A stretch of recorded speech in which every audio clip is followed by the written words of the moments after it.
हाय दोस्तों, मैं आज रामेश्वर महादेव मंदिर आया हूँ मेरे प्यारे सभी दोस्तों के साथ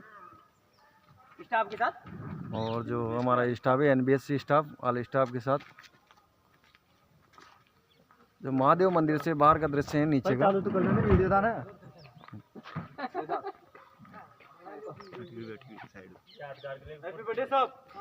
और इधर ऊपर की तरफ मतलब महादेव मंदिर है, रामेश्वर महादेव मंदिर। हम दर्शन करने के लिए जा रहे हैं। और ये कुछ दोस्त हैं जो सेल्फी ले रहे हैं। यार जोरदार था मोबाइल सर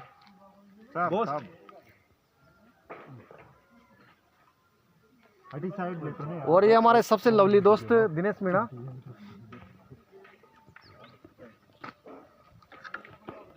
और मंदिर की तरफ आगे बढ़ते हुए